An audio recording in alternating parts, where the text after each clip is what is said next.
甄嬛传》中沈眉庄的手段有多高呢？让皇上满怀愧疚不说，还能抓牢婆婆的心，关键时刻能自己复宠，也能帮姐妹复宠。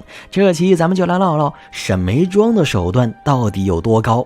第一点，牢抓太后的心。要问剧中谁最得太后的心？沈眉庄啊。虽然皇后是太后的侄女，但是在太后的心中，皇后远远比不上沈眉庄。特别是沈眉庄经历假孕事件看清皇上之后，为了在这深宫中谋得一份庇佑，沈眉庄时常跑到太后宫中侍奉太后。虽然太后也怀疑过沈眉庄接近她的目的，但是在这一次次的接触中，太后对沈眉庄可谓是越看越满意。瞧着沈眉庄对皇上一点都不上心，太后比谁都心急，又是破例给沈眉庄升官，又是提醒皇上该去看看沈眉庄了，甚至还给沈眉庄和皇上送去独家暖情酒。惠嫔是个懂事的好孩子，皇上过去一直冷落她，把房中暖情的酒给他们送过去一壶。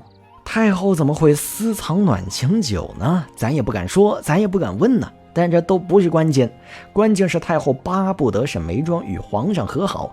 除此之外，当皇后杀红了眼，又是逼死齐二哈，又是抢3蛋的抚养权时，太后是这么对沈眉庄说的：你放心，有哀家一日，哀家一定会护着你的。可见太后是真心喜欢沈眉庄。第二点，利用温宜给甄嬛递消息。当时甄嬛与皇上离行出宫到甘露寺修行，而甄嬛她爹又在宁古塔生了重病。沈眉庄为了把这个消息告诉甄嬛，特意给温宜公主下了发热的药。这段可以说是沈眉庄第一次出手害人。虽然大伙儿都知道温宜公主是老工具人了，但是此时的温宜公主交由端妃照顾，沈眉庄给甄嬛递消息，为什么要对无冤无仇的温宜公主下手，而不是她最好接近的胧月呢？前些日子温宜公主生病，虽说看了太医，但是宝华殿的法师说是有亡灵作祟，要把猝死妃嫔的灵柩送来甘露寺才可以。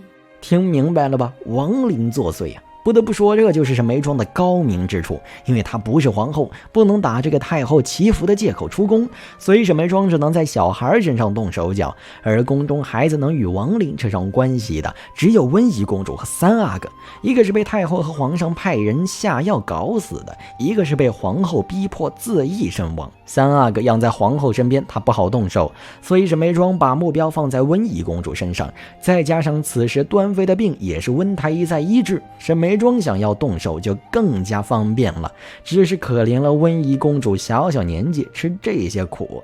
第三点，复从手段，一招又一招。凡是说到沈眉庄的手段，必定少不了沈眉庄利用手镯给腹中胎儿上户口的事儿。但是这次咱的重点不在他上户口这件事儿上，咱们把剧情往前推到幺蛾子事件中。众所周知，这是甄嬛小产在长街受辱之后，决定以色示人，用花蝴蝶邀宠。当时甄嬛准备好了一罐子花蝴蝶，早早待在倚梅园，准备上演一场回忆杀。在这个过程中，沈眉庄故意赴宴迟到，又故意在皇上跟前提到倚梅园的梅花，目的是帮甄嬛引皇上到倚梅园。皇上也是不经骗，沈眉庄说了几句那儿的花开得很好看，皇上便邀请沈眉庄陪他一块儿去赏花。皇后一听，哎呀，不得了啊，事出反常必有妖。平时沈眉庄都不带搭理皇上的，这一回怎么肯主动和皇上说话了？于是皇后皮笑肉不笑的请求众人一块儿去。结果众人跟着皇上来到倚梅园，看到甄嬛又是雪中祈福又是放蝴蝶的，甄嬛轻轻一个转身，皇上就已经被她迷得不要不要的。从这件事儿上，众人都以为甄嬛有手段，但咱们听槿汐和苏培盛是这么说的：只要能讨皇上的好，你都帮，何况今儿可是惠贵人的功劳。这也怪了，惠贵人肯帮婉嫔娘娘，怎么不多帮帮她自个儿啊？可见沈眉庄在复宠这件事上还是有2把刷子的。第4点，轻轻松松圈禁安陵容。甄嬛被册封为熹妃，重新回宫之后，并没有想搞死安陵容和瓜六，顶多也就是把他们一个关在焦炉馆，一个关在延禧宫。而把安小鸟关在延禧宫这件事上，沈眉庄没让甄嬛费心，自己便悄悄干了。当时甄嬛和沈眉庄聊到青天剑的事儿，说着什么这里边最好有咱们自己的人，结果沈眉庄是这么说的：青天剑的副使纪维生，办事倒勤勤勉勉，我看是个可用的人才。也就是说，沈眉庄早就关注着青天剑，要不然他也不会知道青天剑里边谁能用。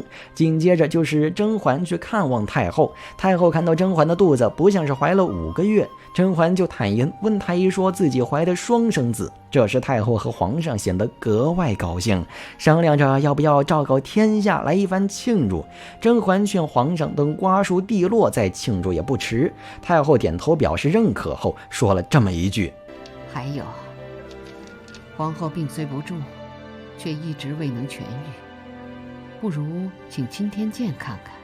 太后这会儿怎么想起去问青天剑呢？咱们联系沈眉庄说青天剑的纪维生不错，再结合沈眉庄每天伺候太后推测一下，答案肯定是沈眉庄伺候太后时提了一嘴，大概会说太后您的病总是不见好，嫔妾实在担心啊，也不知道是不是犯了心素，为了稳妥起见，最好还是叫青天剑看看。加上甄嬛怀了双生子之后就提了青天剑，紧接着青天剑的纪维生就出现了。朱雀齐绣主南方，正对御花园南侧，微臣多嘴，可有哪位娘娘小主的双亲姓钟带木？据奴才所知，只有安嫔娘娘的生母是姓林的。就是这样，安小鸟被关在了延禧宫，可是因为皇上只是让安小鸟别乱走动，没有下死命令禁足，而安小鸟又身负打胎的使命，为了打探沈眉庄的情况，安小鸟深更半夜的还要跑去找沈眉庄。沈眉庄表面笑嘻嘻，心里没屁，上一秒还在向安小鸟请教刺绣，隔天便向皇上透露安小鸟不祥的消息。许是昨晚和安嫔妹妹说话费了些精神，后来就睡不着了。安嫔来过，最近安嫔每见小主一次，小主总是不舒服。加上彩月小可爱的一唱一和，皇上终于下了死命令，不许安小鸟踏进碎玉轩打扰沈眉庄。综上可见，沈眉庄还真是有手段的主，要不是他对皇上早早死了心，指不定在这后宫之中他还真能斗上一斗呢。